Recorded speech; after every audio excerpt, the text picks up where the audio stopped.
वक्त है, इस समय हम राजधानी दिल्ली के बुराड़ी इलाके में हम खड़े हुए हैं। हमारे साथ हैं युवा एकता शक्ति ट्रस्ट के अध्यक्ष लाखन सिंह पवार।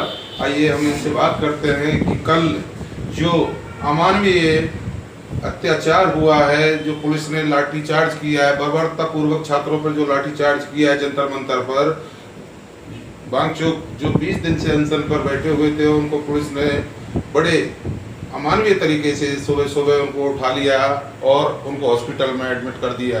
आप देख सकते हैं कि लाइव तस्वीरों में आपने सबने देखा होगा कि किस प्रकार से बर्बरतापूर्वक कार्रवाई की हुई है।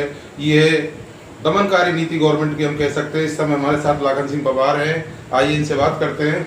सर नमस्कार, आपके चैनल को भी, और मैं पूरे देशवासियों से विनती करूंगा कि जो सरकार ने जो कल हरकत करी है, जो बच्चों के साथ में लाठियां चलाई हैं, जिस तरीके से आंसू गैस के जो गोले फोड़े गए हैं, इतना बुरी तरीके से जो हाल किया है जैसे अंग्रेजों ने भी कभी नहीं करा था हमारे देश में, बड़ा ही गलत है और निंदनीय है। ये इनको गवर्नमेंट को जाके मिलना चाहिए, बात करना चाहिए। सोनम जब एक जो इंसान हमारे बच्चों के भविष्य के लिए धरने पर बैठा हुआ 20-22 दिन हो गए जिनको, और उनको जिस तरीके से वहाँ से हटाया गया वो बहुत ही निंदनीय था। और उसके बाद कल बच्चों के ऊपर जो अत्याचार करा, छोटी छोटी बच्चियों के ऊपर, क्या लड़के, किसी का पैर टूट रहा है, किसी का सर फट रहा है, इतनी निंदता तरीके से काम किया है।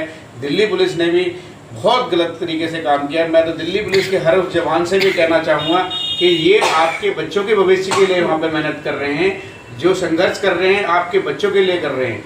इस तरीके से किसी भी प्रोडक्ट्स में समर्थन नहीं होता। इनका जो भी शिक्षा मंत्री हैं, इनको अपना इस्तीफा देना चाहिए। प्रधानमंत्री जी को भी इस तरीके की हरकतें हो रही हैं तो उनको भी देखना चाहिए कि हमारे देश के अंदर क्या चल रहा है। बड़ा ही बुरा हाल है। इस कदर हालत ख़राब कर दी है देश की कि आने वाला टाइम, अब जो सरकार इस टाइम प्रेजेंट में चल रही है उसका पतन आ गया है बिल्कुल भी। सरकार ने जो अंग्रेजों के समय की जो दमनकारी नीति अंग्रेजों ने जो अपनाई थी, इस सरकार ने एग्जैक्ट वही दमनकारी नीति का प्रयोग किया है। जो इस प्रकार जो शांतिपूर्ण ढंग से जो मार्च हो रहा था, विरोध प्रदर्शन हो रहा था जंतर मंतर पर, और शिक्षा मंत्री धर्मेंद्र प्रधान के इस्तीफे की मांग कर रहे थे, उसका रिजल्ट आपने पूरे देश ने देखा। क्या कहेंगे? देखिए, जिस तरीके से धरना वो कर रहे हैं बिल्कुल शांतिपूर्वक कर रहे हैं और बड़े तरीके से कर रहे हैं। ना किसी का कोई झगड़ा हो रहा है, ना कहीं कोई नुकसान कर रहे हैं, ना ही किसी पब्लिक प्रॉपर्टी को कोई नुकसान करा जा रहा है। सारे स्टूडेंट हैं, पढ़ने वाले बच्चे हैं जिन्होंने अपनी ज़िंदगी दांव पे लगा रखी है और उनकी बात सुननी चाहिए। सरकार इतनी भी अपने सत्ता से चूर में नहीं होना चाहिए कि मदहोश के भाई किसी की सुननी ही नहीं है। ये तो सत्ता आज है, कल नहीं होगी। यही वो स्टूडेंट है जो सरकार बनाता है और ये सरकार गिरा भी देता है।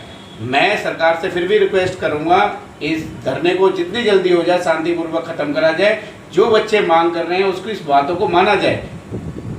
तो मार्च कर रहे थे और जो विरोध प्रदर्शन कर रहे थे जंतर मंतर पर, तो उन पर लाठीचार्ज किया है पुलिस बल के द्वारा। क्या कहेंगे?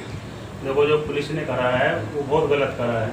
वो आराम से अपना धरना प्रदर्शन कर रहे थे और जो पुलिस ने लाठी भाजी है उन पे, वो तो ऐसे बांधी है जैसे आतंकवादी हों।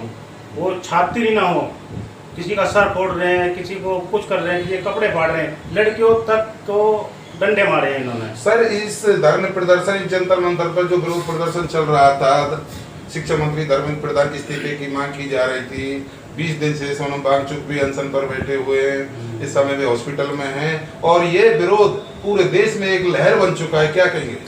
देखो, सोनम वांगचुक जी हमारे बच्चों के भविष्य के लिए, छात्रों का आने वाली पीढ़ी के लिए जो रास्ता दिखा रहे हैं, हमें उनके साथ खड़ा होना चाहिए। और मैं तो कहता हूँ पूरे देशवासियों को उनके साथ खड़ा होना चाहिए कि आने वाले टाइम में जो बच्चों ने नीट का पेपर लीक हुआ था, इसमें कम से कम 70-80 बच्चों ने अपनी जान गंवाई है।